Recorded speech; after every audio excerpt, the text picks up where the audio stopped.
चलिए दोस्तों बात करते हैं इस एक और नए क्वेश्चन के बारे में। इस क्वेश्चन में एग्जामिनर ने कहा है ए और बी एक ही समय पर एक ही स्थान से एक निश्चित गंतव्य के लिए निकले।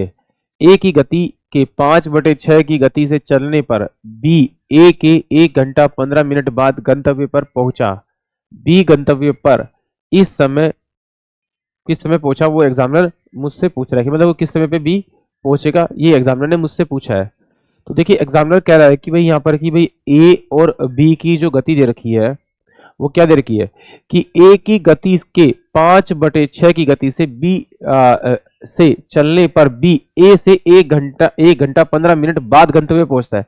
इसका मतलब है कि अगर बी की चाल 5 किलोमीटर/आवर थी तो ए की चाल कितनी होगी आपकी 6, क्योंकि इसका अगर आप 5/6 निकालोगे तो ये बी की गति आ जाएगी। ये मुझे क्या दे रखा है, ये दे रखा है आपका स्पीड का रेशो। अगर ये स्पीड का रेशो दे रखा है तो आप इसे रिवर्स कर दीजिए, यानी कि ये 5 हो जाएगा, ये 6 हो जाएगा, ये हो जाएगा आपके पास में टाइम का रेशो। टाइम का रेशो तो ये 5 घंटे में पहुंच रहा है और ये 6 घंटे में पहुंच रहा है। इसका मतलब ये 1 घंटा ज्यादा ले रहा है। तो मैंने इन दोनों का जब डिफरेंस किया तो डिफरेंस कितना आ रहा है मेरे पास में, 1 घंटे का ही आ रहा है। जबकि एग्जामिनर कह रहा है भैया 1 घंटा नहीं है डिफरेंस, डिफरेंस है 1 घंटा 15 मिनट। इस 15 मिनट को पहले तो आप कीजिए 60 से डिवाइड कर दीजिए, तो 15 चौके 60, तो ये 4 4 और 1 यानी कि 5/4, ये डिफरेंस जो है वो 5/4 आवर है।